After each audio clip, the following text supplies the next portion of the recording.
In today's news, 1 year after BVI elections 2019, are we satisfied? Eastern Caribbean Supreme Court celebrates 53 years. YEP joins World Federation of Youth Clubs. ASPS kicks off Spirit Week 2020. Kobe's wife is suing the helicopter company that killed Kobe Bryant, and also DDM officers joined regional communications exercise. These and more stories when 284 News returns.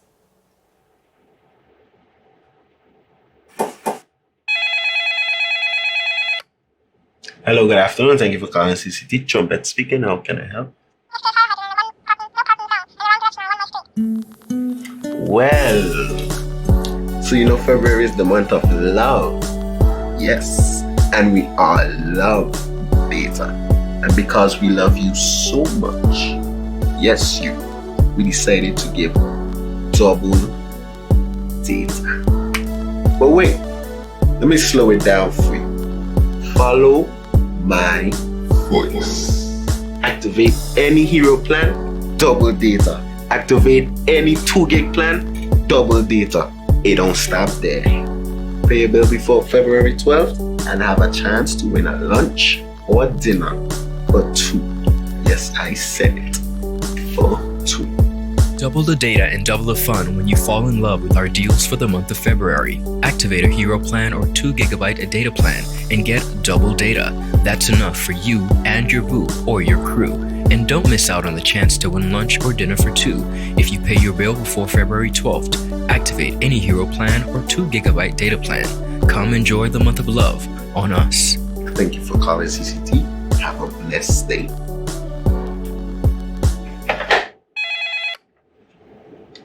Hello, good afternoon. Thank you for calling CCT. Trumpet speaking. How can I help? Well, Welcome, everybody. It's Tuesday, February 25th, 2020. I'm Ron Grant. And I am Javon Wilson. Now, the 25th of February, quite a milestone as we reflect on 1 year ago, Ron, Yes. BVI elections 2019. I know it was quite different last year. We were on the ground in 9 districts. Busy. All over the territory, we had a representative at each polling Yes. station, getting interviews, finding out how the voters were feeling, as well as the candidates. It was not only a pretty historic election, but it was a pretty historic moment for 284 Media as we really solidified Cemented. and pushed and made sure that residents, not only locally but across the region, were able to witness BVI history in the making. Absolutely, Yeah. and it was quite a journey ever since. Today, of course, we're getting into that a little later. all the details, but we're going to head into our newscast for now. All right, topping our newscast, a week of activities have been planned by the BVI Supreme Court in conjunction with the BVI Bar Association to mark the 53rd anniversary of the Eastern Caribbean Supreme Court. The week of activities will run from Monday, February 24th until Friday 28th, and will include a 5-day quiz competition. Primary and secondary school students can tune into radio stations at BVI 7080 FM AM during the morning devotion broadcast to participate in the quiz competition. Court staff will visit select primary schools in the territory to deliver short talks on the functions of the institution. Students will also be taken on a tour of the High Court where they will meet and greet the resident judges and legal professionals. There will also be a free legal aid clinic on Thursday, February 27th, the court's anniversary, where members of the public have the opportunity to receive legal consultation with local firms on a variety of topics of interest, such as land, simple contract and tort, matrimonial, labor and immigration, insurance claims, and estate planning, succession, and wills. Now, the clinic will be held on the 4th floor of the Sakal building from 9 a.m. until 4 p.m. Interested persons are asked to telephone 468-5001 or 468-4943 for more information. The public is also invited to participate in the scheduled events as the territory celebrates this milestone in its jurisdictional history. The Eastern Caribbean Supreme Court is a superior court of record that consists of 2 divisions, the Court of Appeal and the High Court of Justice. It was the first established in 1967 by the West Indies Associated States Supreme Court, Order Number 223, and 1967. It serves 6 independent states: Antigua and Barbuda, the Commonwealth of Dominica, Grenada, St. Kitts and Nevis, St. Lucia, St. Vincent and the Grenadines, and 3 British overseas territories, namely Anguilla, the BVI, and Montserrat. The ECSE has unlimited jurisdiction in each member state. The court, of course, of the territory comprises of 3 independent but co-equal branches of government. The ECSE continues to carry out its mission, and that is to serve its member state by providing access to a system of justice that is accountable and independent and administered by officers in a prompt, fair, efficient, and effective manner. Jovan, some very interesting topics that I see coming to the forefront as we celebrate the 53rd anniversary of our Eastern Caribbean Supreme Court. In Right. 2019, we saw a lot of cases of elder abuse. We saw family dispute, Yes. land conflicts, and I think that as we progress as a society, we should really realize that these are issues that really plague our society. Definitely. And if we can help in any way by bringing them to the forefront, explaining to persons the importance of creating wills and what's the difference between a will and a trust. Absolutely. I think these are really important things. Yeah. So they The should be commended. sensitization, You got it. sensitization is very important. The awareness as we continue to deal with some of these ills plaguing our society. But on the other side of the spectrum too, we look at law as one of the more conventional options that's always been explored in the past, and to see our kids being exposed to it at such an early age. I mean, considering It's great. those issues that we have in society, I think it's important that we expose our kids to it at this early age. So that too, I'm really happy about to I see. agree.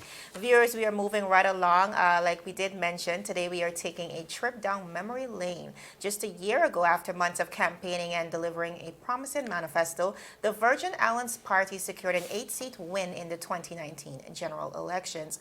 Now, 1 year later, here we are, notably with a number of projects completed under the Virgin Islands led government.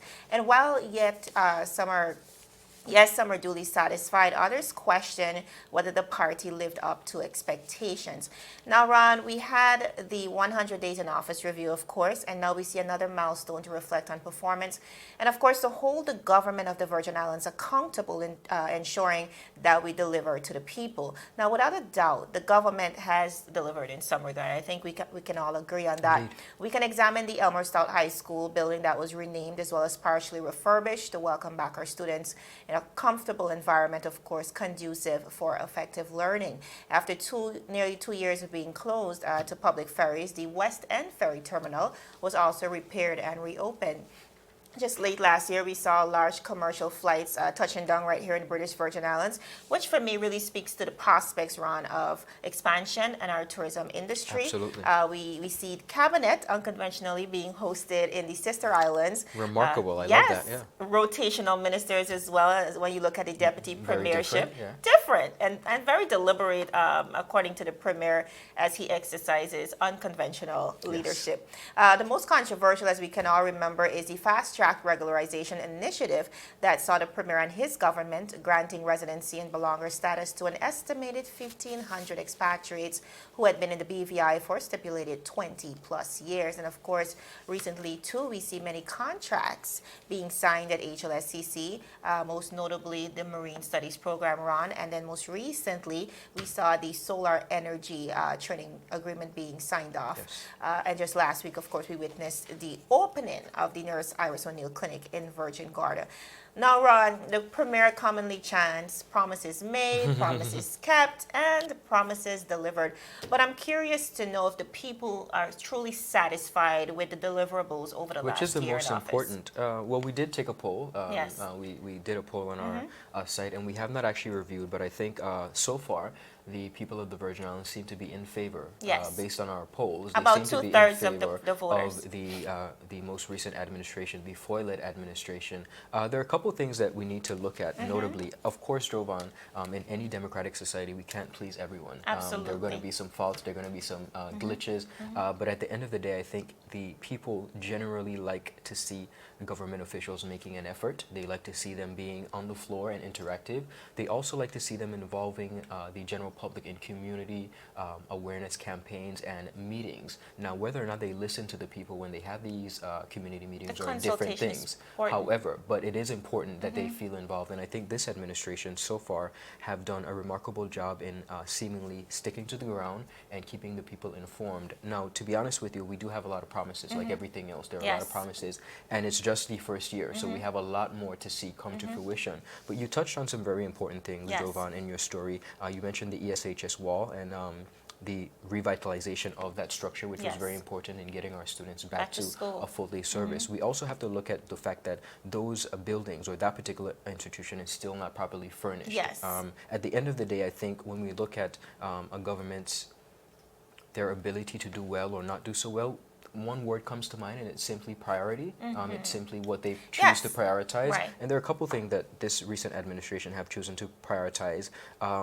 First of all, the Cybercrimes Act, which is a Yes. big deal. And we see where freedom of the speech and the media is seemingly threatened when it comes to Compromised that act, somewhat, yes. right? So that's one thing. But then you also see during the campaign, we spoke a lot, both I think parties spoke a lot of accountability and transparency, but we are Oh, yet, those words were thrown yes, around. thrown away, absolutely. Overused. But we're yet to see this administration put legislation in place that would hold themselves accountable. That's one thing that we're yet to see, and I think that is very important as it pertains to the level of trust and commitment that the people will have in their leaders. We want to be able to trust them. It's not okay for you to say that this administration was, not sincere or they had a lot of flaws. Right, so why should we be Why held should accountable? we be held accountable? Absolutely. And what are you putting in place? But a number of things, the 1,000 jobs in 1,000 days Very is a ambitious. big one. Of course, 1,000 days leads us up to almost the next general election. That's about 3 years almost. So they do have some time. But I think, again, the effort in trying to employ our residents and make sure that the people are staying connected, I think that's, as they always say, communication is everything. And I think so far they're doing a really good job at communicating certain details. Well, like you said, it's always a matter of priority, Yes. Ron. There's so many things to be done, especially post-Irma. We have had many challenges, especially to our main sectors, the financial services sector, the tourism sector. And among that, we've suffered catastrophic damages in the Absolutely. British Virgin Islands due to these hurricanes. So it's a matter of priority. When it comes to initiative, I do think the government has it right. I do think they're in the right direction. I think, like you said, the challenge comes with communication. And I think once they continue on that track of consulting with the people, Yeah. listening with the people, because at the end of the day, the members of the electorate are the reason why you are in power. Most you are here to definitely. serve the people. And so I think once we continue to, grow towards that direction, then everything should be okay, hopefully. Indeed. Hopefully. Hope for the best. Yes. Viewers, YEP is doing amazing, amazing things on the international scene. We're going to speak about that and a lot more when we return.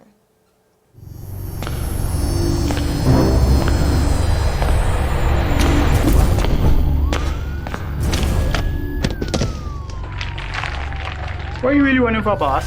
You could have bust a hole in your head. But see with the competition, which means about to bust a hole in your pocket. I could get my modem, please. Anyhow, I got something huge to show you. I gotta be sick in your head. The whole on string bean, Tina kind of party. Check this. That's LTE1 for just about everyone. LTE2 for you and your boo. And hold on. Bam! Rate so low, you feel like you're free. That's LTE3 for you and the whole family. Save even more on your internet with new pricing from CCT. Get LTE 2 now for only $149. Get LTE 3 for the new low price of $189. All packages are unlimited, so there's no overage charge. You don't have to run into Chaz for savings. Just stop by our store and sign up today. Come on over to CCT. Life Unlimited. Viewers, welcome back to 284 News. Now, with a continued goal of providing a safe haven as well as enriching activities for the BVI youth during the critical after-school time period, YEP, also known as the Youth Empowerment Project, has been awarded membership into the newly formed World Federation of Youth Clubs, also known as WFYC.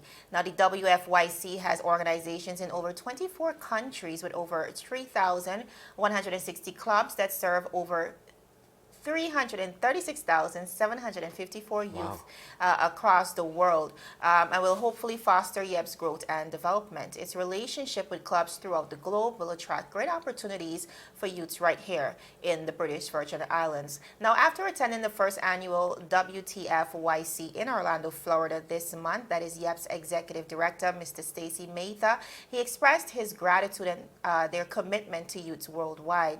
Matha went on to state, quote, We are encouraged by the shared perspectives and goals of advancing youth development with the region and the world. End of quote. Now, YEP is a registered nonprofit that has provided the enrollment for youth in the British Virgin Islands for over 15 years, the creative of the school activities, and they've been doing amazing things Yes, they across the world, Ron. Now, the WYFC is an international Yes. organization, as we know, and they really serve a wide cross-section of youths across the globe. And we know that YEP, for those of you who do not know, was conceptualized by the Honorable Natalia Wheatley and Noni Georges. Yeah, a group of like-minded individuals, Yes, Noni Georges presented to Dr. Kedrick Pickering. Of course, government would then provide land, and Mr. Jarecki adopted Yes. the program from the inception to now and has been funding the program. When we think about Stacey Mather, he has really carried the torch, him and Stacey his team. Mather, Amazing. MBE, yeah, great work. Amazing. Right. Receiving that award, just amazing. But they continue to do great things for the youths in the BVI, especially in that after school period. But now that they've laced down with an international organization, I just see this really blossoming into something that is substantial for youths in the British Virgin I Islands. agree, because not only have they recently done this, but a few months ago, last year, they signed on to, it might be last year, it might be the year before, they signed on to being an official member of the affiliate of Yes. Boys and Girls Club of America. And I Very think good. these are prime examples of the Youth Empowerment Center and project putting themselves in key positions. They're being very intentional Yes. in making sure that they align themselves with the proper stakeholders, not just locally, but regionally and Internationally. internationally as well. Absolutely. And I think this is a step in the right direction. Yes. I think we need more like this, but so far YEP is doing a remarkable job in the East End community. And hopefully, aspirationally, we it can could see spread, YEP yeah. spreading their wings, because most recently we Yeah. saw Mail doing something similar, extended themselves to females as well, Yes. and not only that, but extending themselves to another the country. Nevis, West Indies. Yes. Yeah, remarkable so stuff. good stuff. Yeah, Yeah. good stuff. And now on to another educational story. The Out There Scatliff Primary School, popularly known as the Mighty Scatliff, is this week celebrating its first ever Spirit Week 2020. ASBS Spirit Week is an initiative presented and organized by the school's Parent-Teacher Association's Executive Board to boost the school's pride amongst students, teachers, staff, and alumni. The week's activities serve to get students involved, working cooperatively and in unison with the united and common goal of promoting the school spirit. Now, Spirit Week is the first of its kind in the territory and will include various school activities all week long. Special recognitions and presentations. Now, during the opening ceremony held yesterday on Monday, the school's mascot was presented, and the school's newly designed flag by the one and only alumni member, Miss Jermaine Baltimore, was hoisted for the very first time. The week began with a march past and ceremony, which began at the E. Walwyn-Bruley softball field and led a large delegation towards the school's campus. Speakers at the opening ceremony included Miss Marietta Flax Headley, ASPS Principal, the Honorable Natalia Wheatley, Minister of Education, the Honorable Kai Reimer, District 5 Representative, and Mrs. Cecily Malone, Educator. Now, a lot went on, Jovan. The school is literally my school. A member, Yes. alumni member, is the epitome of school spirit. And it was a very long ceremony, I must admit. The march started at 9, and we didn't get out of there until about 12:30, but the students really epitomized school spirit. Other events scheduled this week are tomorrow, that's today, February 25th, the Alumni Role Model Day, which takes place from 9 a.m. to 3 p.m. I had the honor of spending about 30 minutes with a 6th grade class, Yes. speaking to them about my experiences at the school and just kind of solidifying and preparing them for some career choices. transition, Yeah, yes. alumni share their school experience and current career paths with the Striders in their classroom. Now tomorrow, Wednesday 26th, a naming of rooms, which I think is really, really phenomenal. They're going to be Yes. renaming some rooms after former principals beginning at 9 a.m.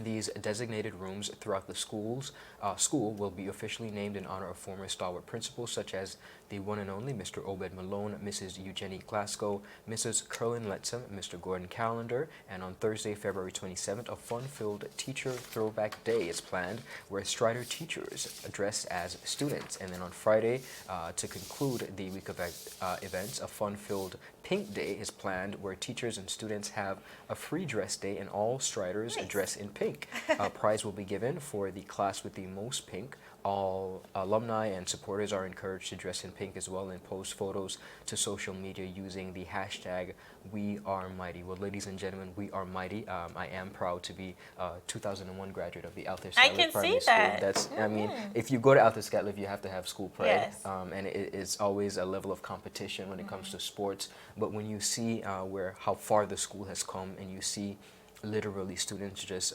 engaging in praise and worship and just being so actively involved, some of the most manageable students, I Yes. must admit.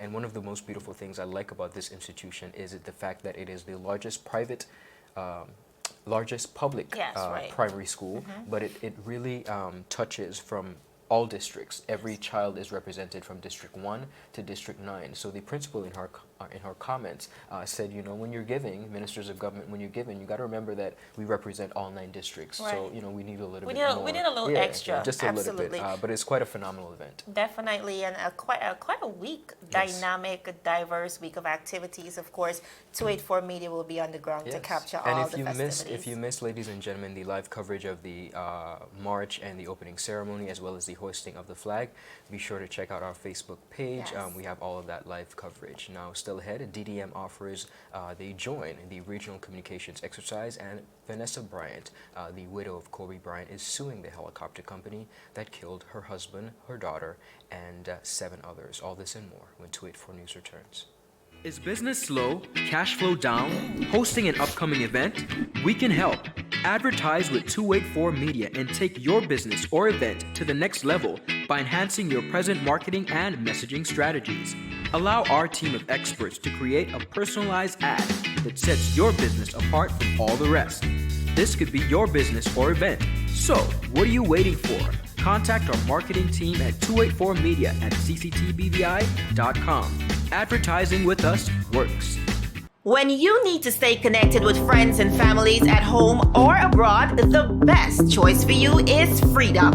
CCT Freedom. With the lowest rates in the market, our Freedom plan gives you unlimited calls and texting. Plus, our Freedom One package includes 10 gigabits of super fast, unlimited LTE data and unlimited calls to the BVI, USA, USVI, Canada, Puerto Rico, and UK lines.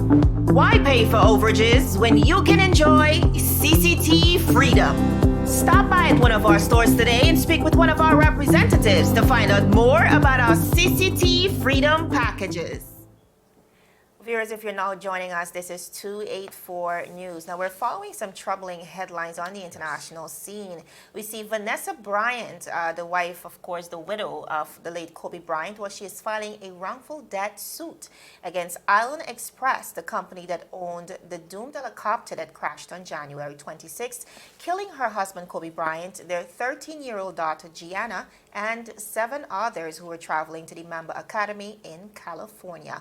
Now, the 72-page lawsuit filed in Los Angeles Superior Court on Monday, that is yesterday, of course, the same day a memorial celebration was held, Ron, for Kobe and Gianna Bryant, as that celebration was getting underway at the Staples Center. It claims that the pilot was negligent. Now, according to legal documents obtained, Vanessa is claiming that the airline and the pilot were negligent and that the chopper was unsafe. The lawsuit alleges that the helicopter was only allowed to fly under visual flight rules, and on the day of the crash, conditions were not conducive for such flying. According to the suit, pilot Ara George Zabine was traveling 180 miles per hour in heavy fog in a steep decline. Allegations against the company also include failing to properly assess the conditions and failing to maintain the control of the aircraft.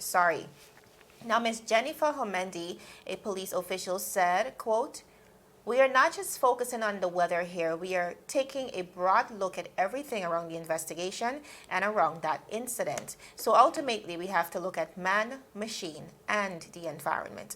Now, what is more is that the lawsuit also claims that Zabine was previously disciplined in 2015. And Ron Zabine, of course, is the pilot who was flying the plane. So this man was previously disciplined in 2015 for violating the visual flight rule minimums by flying into an airspace with with reduced visibility. Vanessa is asking currently for punitive damages.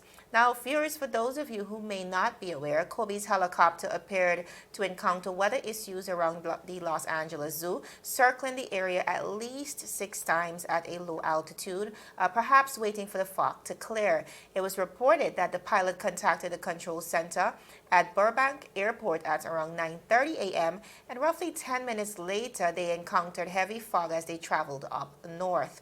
The helicopter would eventually fly into a mountain in Calabasas at around 9:45 a.m., but the National Transportation Safety Board has not said what officially caused the crash. Now, on the day of, several people called in to 911 to report the crash. The LA County Fire Department later released 5 of those calls, which shed light on how poor the weather conditions were. Now, what's even more alarming is that the LAPD revealed, Ron, in a press conference that they had grounded their fleet of helicopters on the morning of the crash due to the same heavy fog, which didn't meet their minimum standards for flying. So, of course, the big question here is, why didn't the pilot heed the conditions and the guidelines, a decision that would have probably saved the lives of 9 persons. Now, in response to a wrongful death lawsuit, the company spokesman for the Island Express helicopter said, quote, "This is a tragic accident. We will have no comment on the pending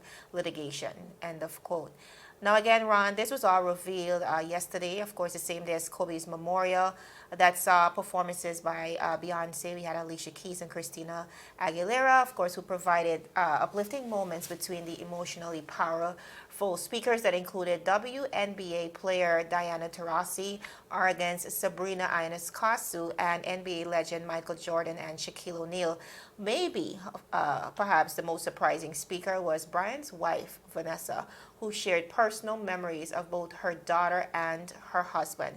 Of course, she showed incredible poise and strength while in front of the crowd, thanking everyone for their love, their prayers, and their support since this tragic accident. So around here we see this situation, this tragedy continuing to unveil. Indeed. And guided in a very different direction this time around. I think some persons could have assumed that this would have been the path Vanessa would be taking.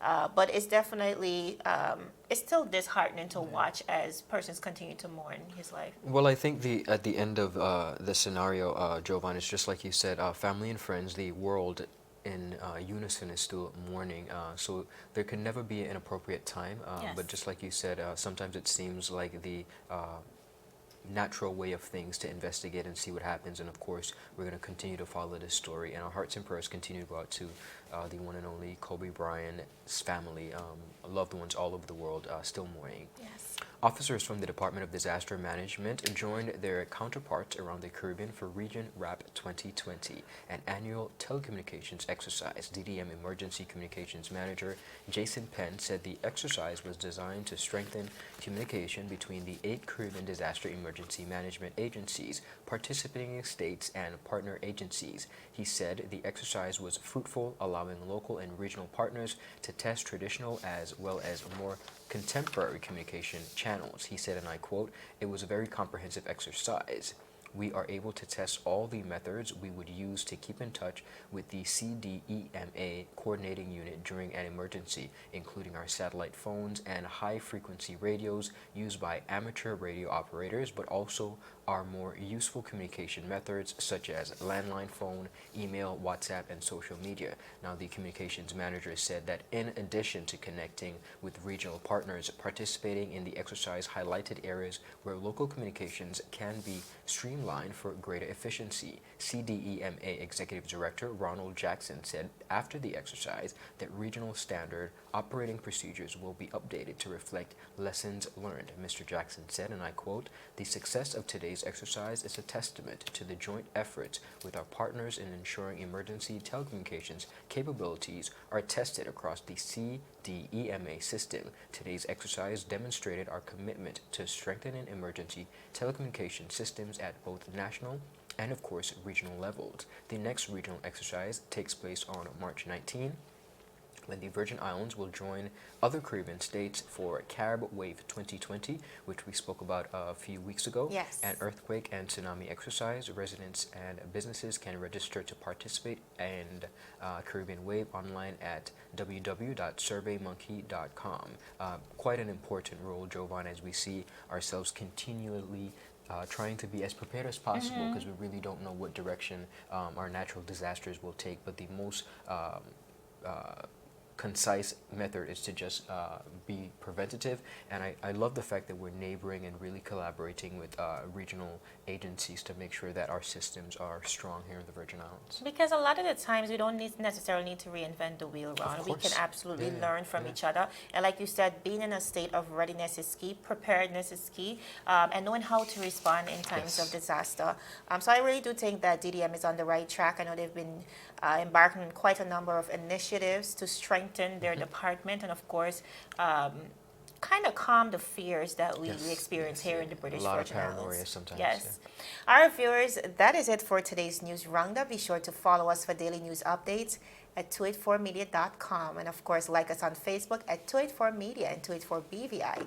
On Instagram as well as Twitter, I'm Javon Wilson, thanking all of you for joining us. And I'm Ron Grant. We'll see you again tomorrow as we deliver your daily dose of local, regional, and international content. Twit for News, your source for honest and, of course, impartial news right here. Happy Tuesday, everybody. Have a beautiful evening. Bye.